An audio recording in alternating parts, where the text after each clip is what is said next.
Soapbox Studios. Few people were neutral about Enoch Powell. To many, he was a political hero. To many others, a hate figure. He was a man who rarely observed the conventional rules of politics. I never played the game of snakes and ladders. I never was interested in playing that game. So I was the odd man out, like a man on a playing field who isn't playing the game.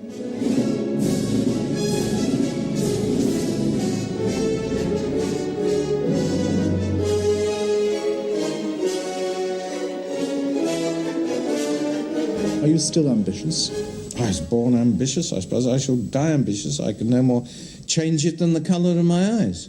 Will you answer just yes or no to the next Not necessarily. No, because there are many questions to which the answer yes and no is alike false. Let's say I've got a gun and I'm saying you can only answer yes or no. You're not even prepared to play a little game with me. I'll try, but without any guarantee of compliance. Do you have ambitions to be the Prime Minister of this country? Oh, well, if you needn't have made all that fuss about that. Yes, of course. Enoch was the best parliamentarian I ever knew. Everything in Enoch's speeches had to be worked out in reason from first principles. Enoch Powell was the most controversial of Tory politicians before Margaret Thatcher. His devotees claimed he was a man of unwavering principle. His detractors, that he represented the respectable face of gutter politics. The former Wolverhampton MP himself says that the thread which runs through his life is his belief in the nation. In this country, in 15 or 20 years' time, the black man will have the whip hand over the white man. Well, I can already hear the chorus of execration. How dare I say such a horrible thing? How dare I stir up trouble and inflame feelings by repeating such a conversation? My answer is that I do not have the right not to do so. The flag of racialism, which has been hoisted in Wolverhampton, is beginning to look like the one that fluttered 25 years ago over Dachau and Belsen. Powell became the target for demonstrators after his Rivers of Blood speech in Birmingham. But attitudes towards him traversed normal party lines. Although a high Tory, he won the plaudits of many traditional Labour voters, like the London dockers.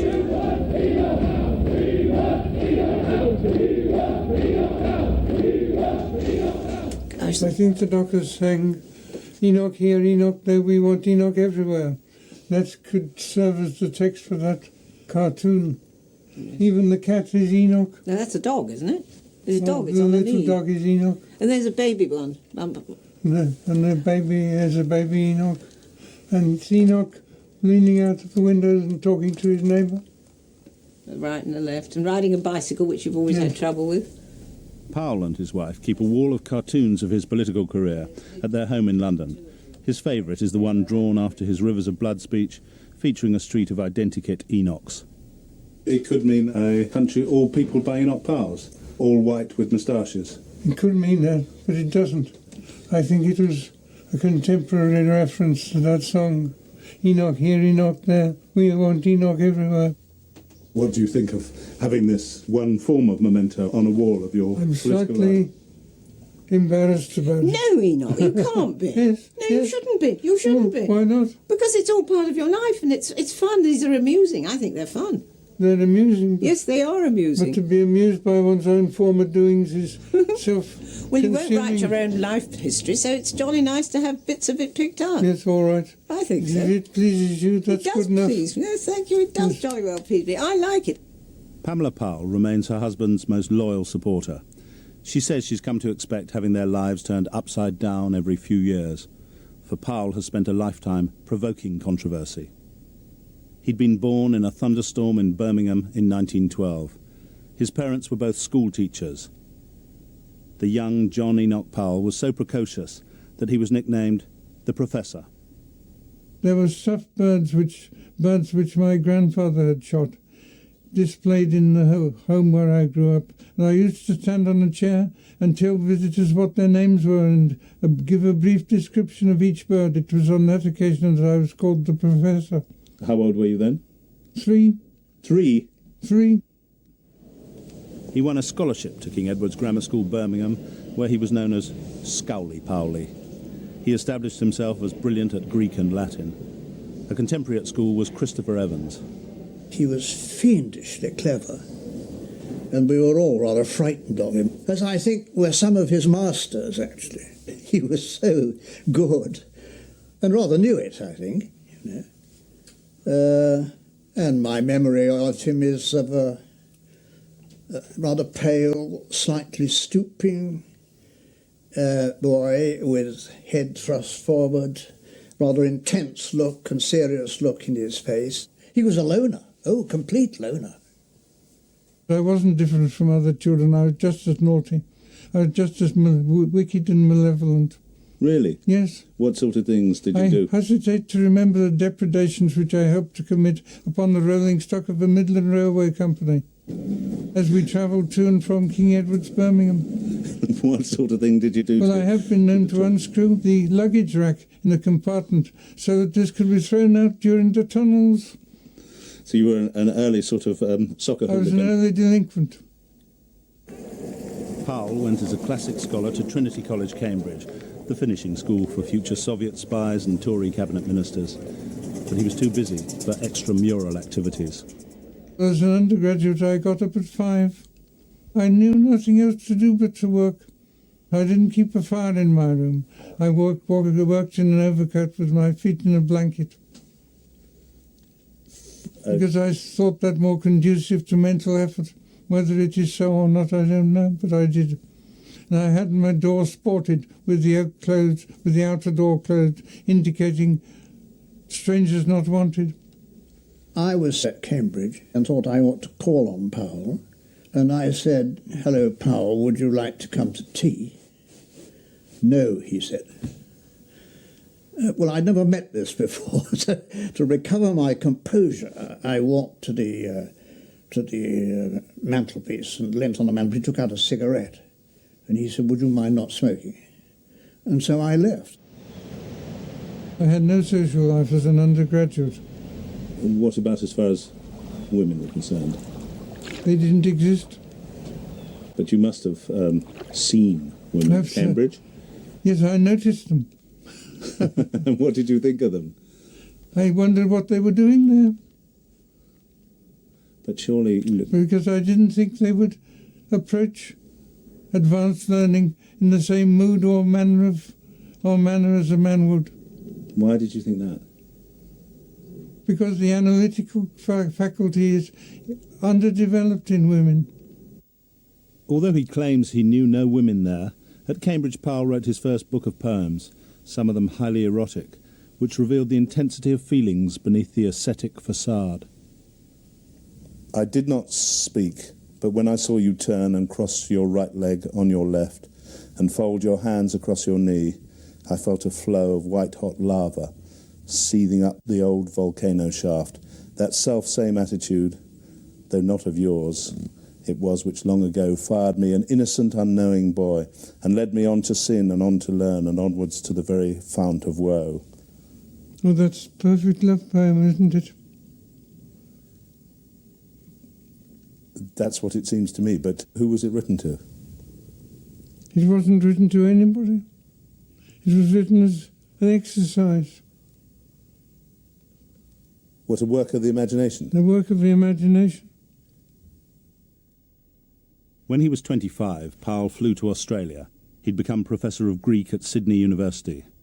There, his feelings of British nationalism grew as he became convinced that war was inevitable. His poems show he welcomed the prospect of dying fighting for his country, although he believed the Nazis would win the war. I felt I could hear the German divisions marching across Europe, and I could hear this drumming coming through the earth and just coming up again in Australia where no one else could hear. Powell volunteered when war began and says he spent the happiest time of his life as a private soldier in the Royal Warwickshire Regiment. But he had high military ambitions and was soon to rise with record speed through the ranks. The army had quickly spotted Powell's intellectual and linguistic talents, and he was sent for training as an intelligence officer. A fellow cadet at Aldershot was a young fashion couturier who was to become a lifelong friend and the Queen's dress designer. We were a motley crew, and Enoch Powell was there. Didn't play a great part in the sort of boisterous evenings, boozing a bit and so on, which obviously young officer cadets did.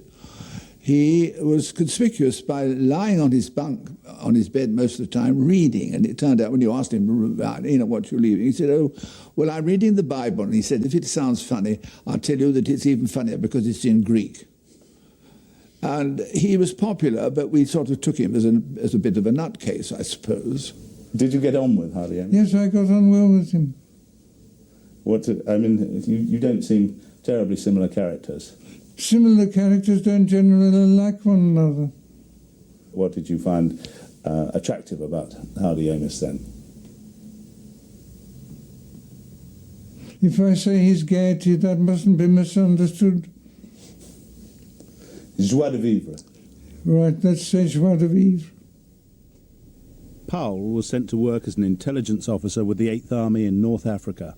His task was to get inside the mind of the German Army Commander General Rommel by deploying his professional skills as a textual critic.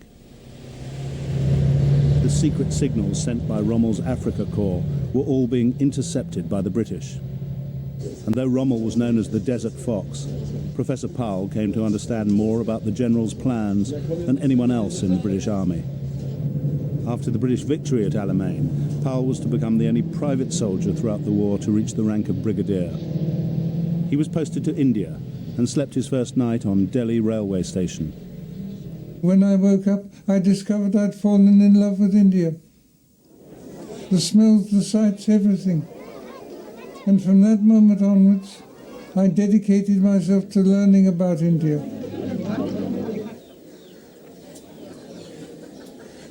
The Indians and the British dreamt a dream, and they dreamt it together, and they still dream it. If an Indian and an Englishman meet today, they say, "Let's go over in that corner and dream our dream together." There's this link, this natural attraction between India and Britain. Inexplicable, a weird thing. Enoch Powell's own Anglo-Indian dream was not one of equality, but of continued British rule. Not for the only time in his life, he was passionately attaching himself to a lost cause. While it was clear to the rest of the world that the Raj was fast coming to an end, Brigadier Powell now set himself a forlorn career ambition. The greatest position that a man could occupy in the service of the British Crown was as Viceroy of India. And it was the calculation that preferment in India was earned by preferment in British politics that took me into British politics when I returned home on demobilisation. You mean that... It was India that took me into politics in England. In the hope that you might yourself become Viceroy of India? Or governor of one of the 3 provinces. Powell returned to work in the Conservative Research Department and was adopted to fight Wolverhampton South West only after applying unsuccessfully to 19 other constituencies. In the 1950 general election, he won the seat and once again found himself hopelessly smitten. I fell head over heels under the spell of the House of Commons. I said, "This is wonderful, this is what I want. The only thing worth having is to be a member of this place and to remain a member of this place. The vision of this place, whose decisions and words are hung upon by a nation. It was the incarnation of a nation to me." Having taught himself to ride in early middle age, Powell now took up fox hunting. And it was in pursuit of the uneatable that he at last found a tangible human being rather than an institution or an abstraction to be the recipient of his passions. Well, I fell in love with someone while I was hunting. And what happened there? That failed. Why? I was not satisfactory. You mean you wanted to marry her and she turned you down? That's right. And who was she? His love was Barbara Manor Kennedy, a colonel's daughter from the Shropshire county set. She was 23, he was 37, and she was the first woman he'd ever courted. Powell dedicated a book of poems to his love, identifying her only as B. One of them told of how they parted. I dreamt that on a mountain crest, as in the sheep-cropped grass we lay. You ceased the wind that through the sward with steady breathing passion swept, from flower and grass and heather splent, amen to that strange sacrament. And silent as it seemed, we wept. You mustn't put me in a situation in which I'm so overcome by emotion, old emotion, but resummoned by the poetry written under the spell of that emotion. And this was the first time that you'd fallen in love, was it? It was. And first love is often the most Intense, passionate of all. Yeah. Intense, yes. And mysterious. Have you ever seen her since? No. Not since she was married. What then happened as far as your love life was concerned? Well, then I took up with the lady who did marry me and lived happily ever after, I believe one adds. We knew each other quite well as boss and secretary. I found him very attractive. His eyes were very blue, and he was great fun. Pamela Wilson, herself a colonel's daughter, vividly recalls how the 40-year-old Brigadier Powell proposed. We had a dinner at a Chinese restaurant, and I knew he was going to ask me, and 3 days later he did ask me. And what he actually said, when he was on his bended knee, no less, he actually said to me, I can't promise you anything except a life of poverty, grinding poverty, and a life totally on the back benches, which to me, as I knew politics, I knew exactly what that meant. Her mother had told Pamela Wilson that being married to Enoch Powell would be like going to university every day for the rest of her life. She relished the prospect, but was unprepared for the absent-mindedness of her professor on their return from honeymoon. They don't know the story of what happened when we first got married, how hopeless you are at remembering women's faces. That's right. I married him, we married, we had a 3-week honeymoon, and then within 4 weeks, wasn't it? You came to meet me in the central lobby and watched me going round. I watched him go all the way looking round, for her, wondering which one he'd married and been on a honeymoon with. Although he'd promised his wife a life of grinding backbench poverty, Powell's political star was soon rising. The father of 2 daughters presented an ideal family man image. He was an intellectual who was good with his hands. He made all the bookshelves and picture frames in his house. As he began his climb up the ministerial ladder, Powell was talked of as a future Tory leader. He'd been appointed financial secretary to the Treasury, where he presented a picture of rigorous austerity. But in 1958, Powell suddenly resigned, along with the Chancellor Peter Thornycroft, in protest against increased public spending. The Prime Minister, Harold Macmillan, dismissed the resignations as a little local difficulty. It was over a matter of principle which still haunts government. What causes inflation? The government causes inflation. And nobody but the government can cause inflation. I'm talking like Thatcher, aren't I? He was, of course, the very first person to realise that inflation had nothing to do with prices and incomes. It was to do with the money supply. And if you put the money supply up, then up would go the prices and incomes. But it was the money supply, therefore the interest rate, you had to look at. And he was the first person to realise that. Within 2 years, Powell was back in the government. this time as Health Minister. And ironically, in view of his resignation, he now became an enthusiastic public spender as the economy boomed. He had grandiose plans for increased health service expenditure. How far are these, in fact, paper plans? Because the estimated expenditure on the hospital one alone is 500 million, and I think you say that... Oh, it's up since then. You've been looking at the first edition. The hospital plan has been revised and carried forward another 2 years since then, and the new 10 years is a 600 million programme. That's England and Wales. But this is going to happen, and no one, short at any rate of a world war, can stop it. While the Health Minister was happy to pose with his daughter Jennifer in nurse's uniform, he preferred to cooperate with the media on his own terms. Excuse me, Mr. Powell, will you be letting your name go forward as a candidate? I'm saying nothing at all, so don't waste your time. Do you think your party's chances will be enhanced by a new leader? In 1965, with the Tories in opposition, the party leadership had become vacant after the resignation of Sir Alec Douglas-Home. Now there was speculation as to whether the favourites for the leadership, Ted Heath and Reggie Maudling, would be challenged by the maverick outsider Enoch Powell. Mr. Powell, sorry to trouble you. Could you just confirm that you are standing? I can't do anything at all. Can't do anything. There is a report, sir, that you I can't do anything at all. No Sorry, it's so disappointing. All right, Mr. Powell, many thanks. Now, have you got all you want, gentlemen? Always obliging. At your disposal if you want to photograph me. Yes, indeed. Here I am. Always courteous to the press and to television.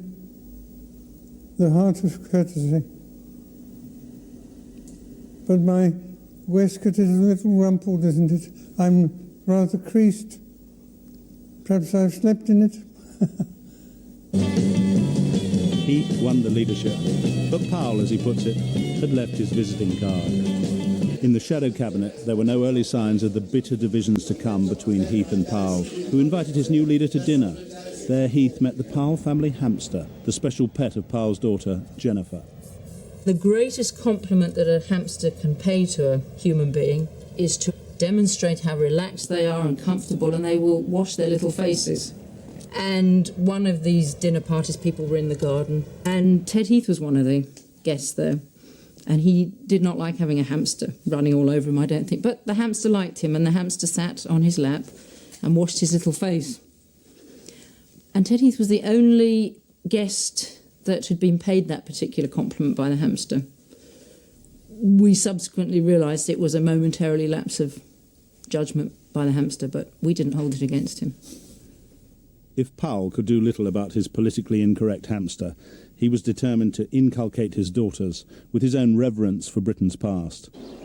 Before their regular family picnics, known as Powell picnics, he would take them on lecture tours of medieval churches.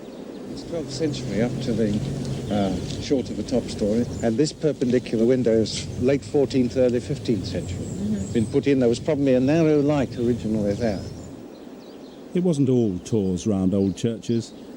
Enoch Powell would regularly provide a bizarre form of entertainment for his daughters. He doesn't really like going into the water or swimming or anything else like that, and he, above all, hates his hair being washed. And when the children were small, they used to queue up outside the door to hear his screams, because he made such a performance of having his hair washed by me that he would make screams, and they would come up from their rooms and listening to father screaming while his hair was being washed. I would be on the ground floor, and the noise, the objections reverberated down the pipes that ran down the outside of the house as he was being given his weekly hair wash. He does not like water on his head. By 1968, Enoch Powell had become a recognisable political figure, but a colleague detected worrying symptoms. Poor Enoch, he remarked, driven mad by the remorselessness of his own logic. Powell was now developing an ideology markedly to the right of Ted Heath's, above all on the taboo subject of race. Powell was alarmed at what he saw as the dangers of coloured immigration to the British nation. His views seemed to contrast sharply with his professed love for India. India is India, and England is England. And an Englishman can have a love for India without wishing to see India on the streets of Birmingham. The issue of race was to bring Powell into confrontation with Heath. Powell decided to quote directly from the experiences with immigrants of his white constituents. Only parts of that polemical speech were filmed, but Powell has kept his original text. He began by attacking the Labour government's bill that outlawed racial discrimination.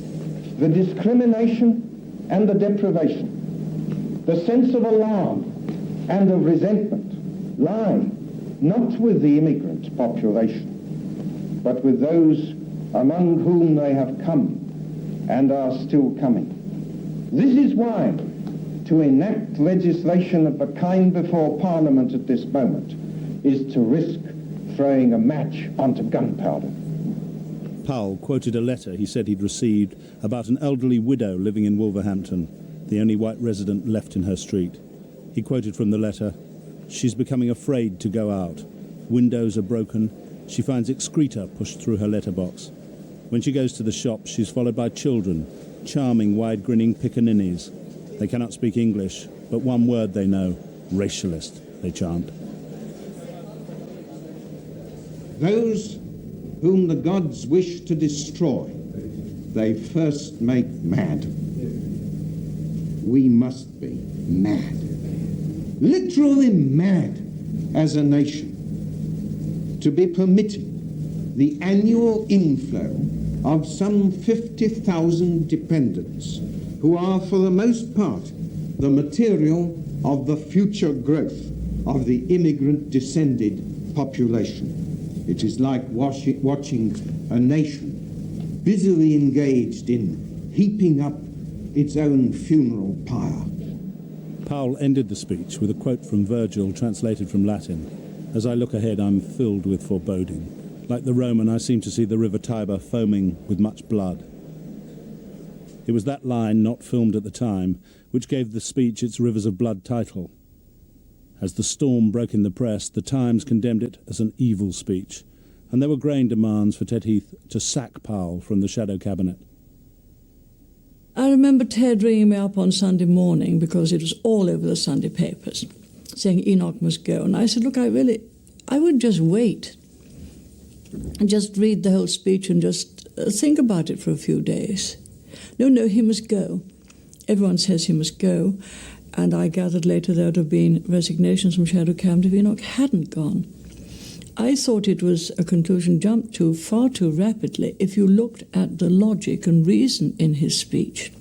I dismissed Mr. Powell from the shadow cabinet because I believed that his speech was inflammatory and liable to damage race relations in this country. I am determined to do everything I can to prevent racial problems developing into civil strife. And this means that these questions must be treated with moderation and with toleration. He ran away, was alarmed. He was frightened out of his wits. By what you had said? By the outcry. I had said the same thing over and over again in previous speeches, but he was alarmed by the outcry and, scenting danger, ran for cover. In fact, Powell had never made a speech so explicit before, and there was now a groundswell of support for him from seemingly unlikely quarters. Oh, they do still? The London dockers had demanded his reinstatement, and the Smithfield meat porters marched on Parliament with a petition. There's 2,026 signatures there to say that Mr. Enoch's right, that we have the right to say who we like and who we don't like. This is not a racial problem. All we say is that we've got enough immigrants into the country and that no more should be allowed in. Nobody had any idea of the effect that it would have. It touched a spring which vibrated in the hearts of millions of people in this country. 2,000 signatures in 2 days. Editor Press, 88% of Slough people say they support Enoch Powell. 88% Slough people. As Powell's fans besieged his Belgravia home, his 11-year-old daughter Susan kept a diary of events. It was all very exciting as a child. The police were there, and in my diary I refer to the the letters that arrived. And we used to have our own Royal Mail van, purely for Daddy, bringing sacks and sacks of letters. And on the Thursday, the 23rd of April, for example, we'd already had 23,000 letters. And the next day there were 50,000. And I remember sitting round the dining room table along with other friends, just slitting letters. They just piled up, and this was incredible. The great majority of the letters to Powell were in his favour. Enoch, we've never seen through these since that, God knows how long ago it was. Do you remember these things? Yes, we read through the whole 45,000. We read through the whole 45, or what was more than that. Don't you remember it was more than that? And then people say that it wasn't a natural thing. And here we have these letters. We all admire you for your great courage. I'm also writing to Mr. Edward Heath. I bet he got a lot. By Jove, he'd be getting a lot. I'm certain that the present setback in your political career will have been worthwhile. The persistent theme of the letters from all over the country was that Britain was being changed in ways the writers disliked and feared, without any consultation. Read there. Thank God at last someone had outspoken for the whole people of England. For the white people of England. Who gave up their freedom to fight in 2 world wars to enable their children to live a better life. Did we go through the day and night terror of doodlebugs, incendiary bombs and bombing, so that these hordes of black locusts might come here and buy the homes we have known for years and make our lives unbearable? Immigration! No! Repatriation! Yes! Powell had become a hero of the National Front, as the only mainstream senior politician to voice sentiments normally confined to the back streets. But the speech aroused fear and anger among blacks and Asians. A schoolboy at the time, later himself to become an MP, recalls the day after the Rivers of Blood speech. I was one of those wide-eyed, grinning pickaninnies that he saw fit to quote in a letter, and that was hurtful, of course. For the first time in the country of my birth, and the country of which I'm proud to say I belong, I was shouted at and spat at and abused in the streets, for the first time ever, the day after that. So, of course, I remember it. I take it as true since he says so. I accept it as truth. But it only revealed the underlying tensions. But can you see that the language that you quoted in your speech was itself inflammatory and could be used by people who were racialists against black people in this country? What's wrong with racism? Racism is the basis of nationality. It's the basis of his nationality. He says he's black, but he's British, and he feels British. What is his nationality? His nationality is the nationality he feels is the nation he'll fight for. Or play cricket for. But are you saying that because he's black he can't have British nationality? It's not impossible, it is difficult. But when you said that racism is the basis of his nationality, what did you mean by that? Nations are, upon the whole, united by identity with one another, the self-identification of our citizens, and that's normally due to similarities which we regard as racial similarities. Thank you, ladies and gentlemen, for your intelligent reception and for your demonstration of the academic principle of freedom of speech. Powell's visits to universities across the country were now regularly disrupted. He aroused stronger feelings both pro and anti than any other politician of his time. Of the intellect, through argument and through freedom, we can give and receive reason. Thank you. One student who never joined the protests and who sought to keep quiet about the identity of her father was Powell's daughter Jennifer. Inside me, I used to feel quite sick when I knew that he was going to be speaking about immigration, because I just hated what I knew I would read in the papers and the headlines and what I might see on the television. It would make my stomach churn. Powell's the one they should arrest. He's the one who's broken the law. And I would not attack or defend his decision to use whatever language he used. That's his business. It's not my business. The reasons I wished he wouldn't do things that would give people ammunition to say these horrible things about him was because I couldn't bear people saying horrible things about my precious father. At Tory conferences, Powell now became the darling of the party's right-wing activists. But his leader, who declined to take part in this programme, was not impressed. Too often today, people are ready to tell us, this is not possible, that is not possible. I say, whatever the true interest of our country calls for is always possible. Powellism reached parts of the Tory party which Ted Heath could never reach. And Powell was now staking his claim for Heath's job. In the 1970 general election, he again inflamed feelings with a series of speeches far to the right of Ted Heath. This is Enoch Powell. Enoch Powell has emerged, in some senses, as the real leader of the Conservative Party in this campaign. But for those who doubt this, the final proof of Powell's power is that Heath dare not attack him publicly, even when he says things that disgust decent Conservatives. Well, Mr. Powell is officially accepted Conservative candidate. He's been chosen by his Conservative Association. And like all Conservative candidates, I want to see them elected. Heath won the election, but ironically Powell had helped put him in. The swing to the Tories was higher in Powell's heartland of the West Midlands than anywhere else. But Heath's victory grievously disappointed Powell, who, according to friends, sat with his head in his hands for days.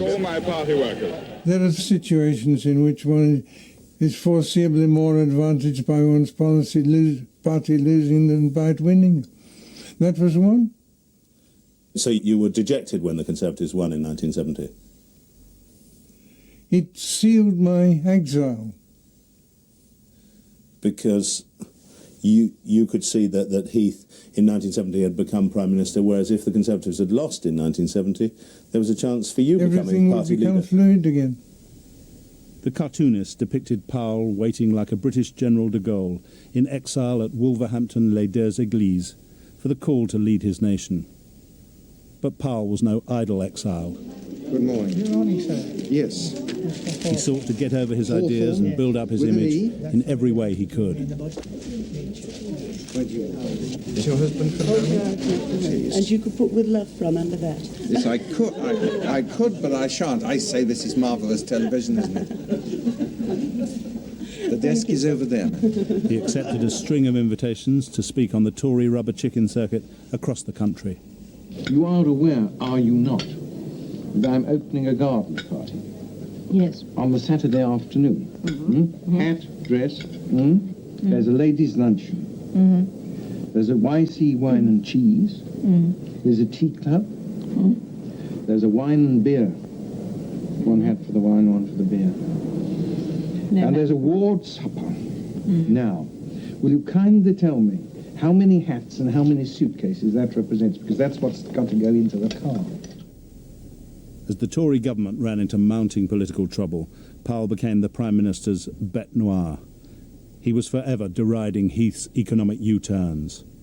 As a preacher of Tory fundamentalism, Powell had a secret female admirer within the cabinet, both for what he had to say and for the way he would say it. He spoke in a way with his whole body. If he wanted to emphasize a point, you would see his hands going, and his eyes were powerful. And his voice was much more powerful in those days than it is now.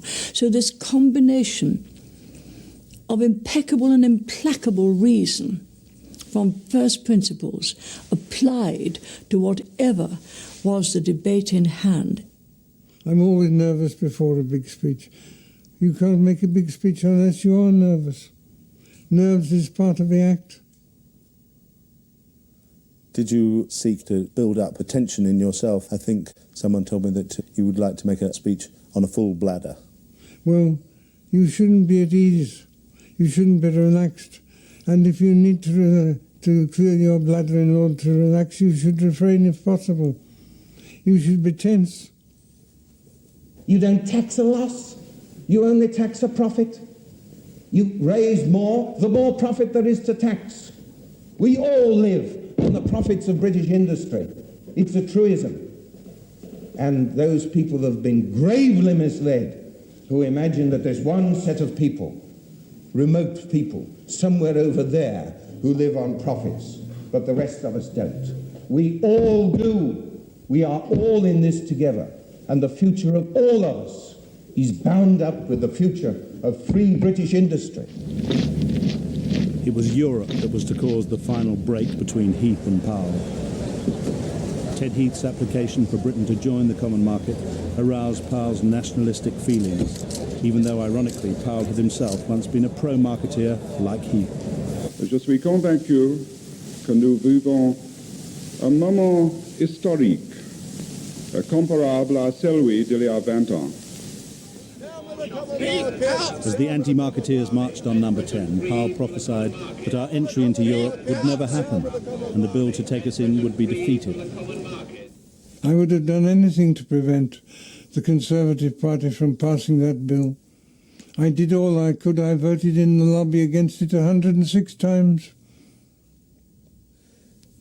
Did you not feel any loyalty to the Conservative government? My first loyalty is to the people of this country.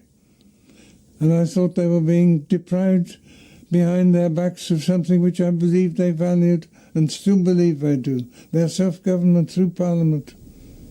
In February 1974, Powell suddenly announced he would not be standing in the general election, and he compounded the shock by calling on all anti-marketeers to vote Labour because the party was proposing a referendum on our membership.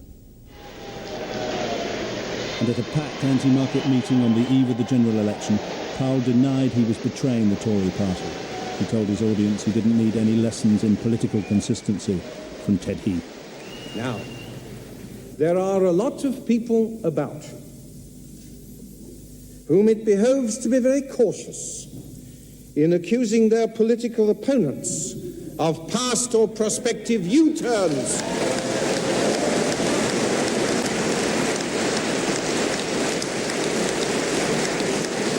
So the elector, let us admit, Judas was paid. Judas was paid. I am making a sacrifice. I was making a sacrifice. I was leaving the Conservative Party. I had left it because, having opposed the European Communities Act bill, I did not see how I could invite the electors of Wolverhampton to return me to Parliament as a Conservative.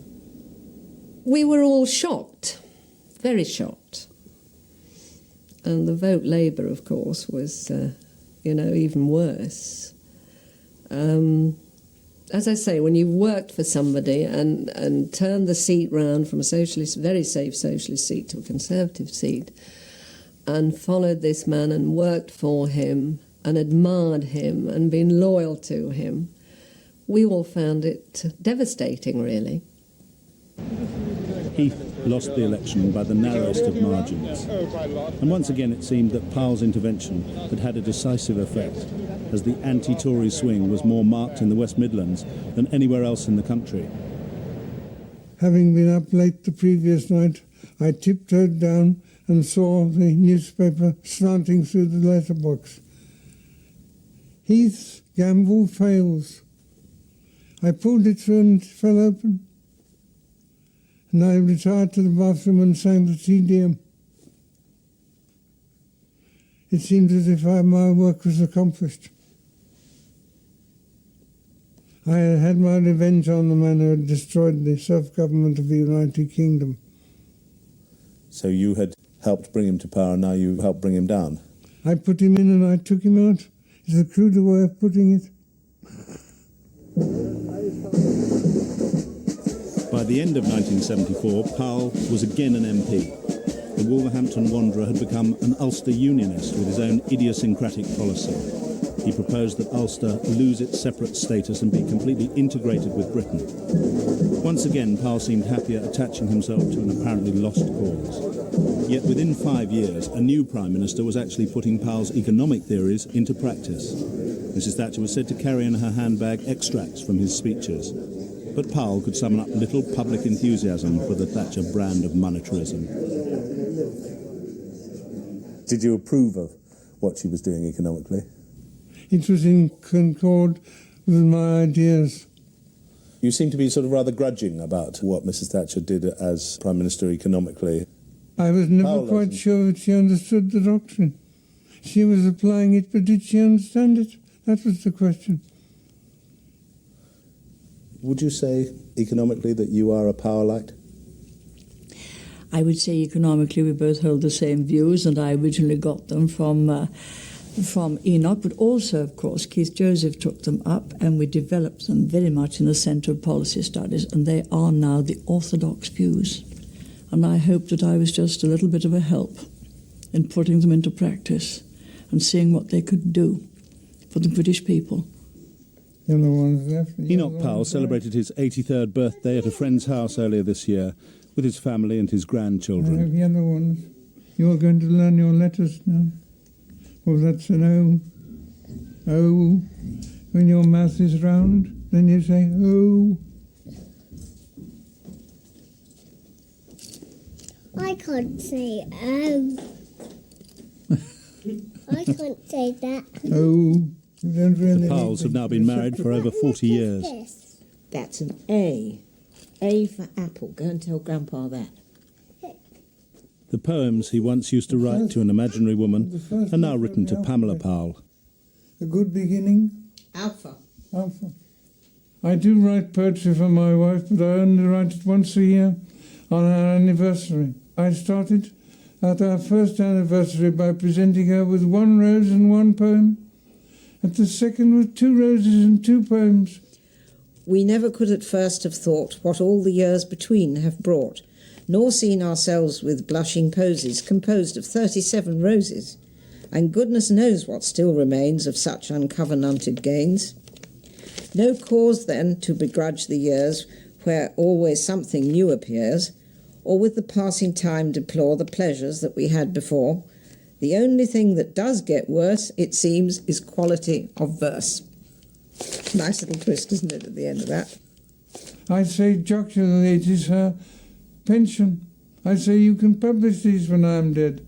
I don't know whether this is advice that she will follow. I shall not be there to see, or to receive the royalties. The marketplace romantic has carefully planned the arrangements for his own funeral. After a service in the chapel of his regiment, he'll be buried in full-dress brigadier's uniform. Look at those flags, Enoch. Aren't they marvellous? Really wonderful. Powell's British nationalism has led him to attach himself to many a lost cause and to utter many a prophecy of doom. But he says he has no regrets, least of all for being the one senior politician prepared to play the racial card. He once famously remarked that all political careers end in failure. I end in political failure, yes.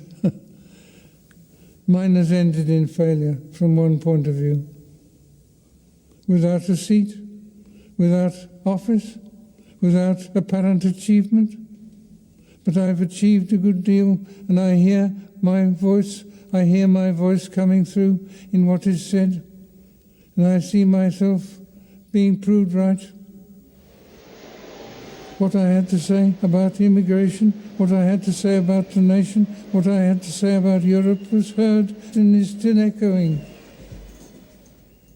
Enoch Powell is now working on a new interpretation of the Greek Bible.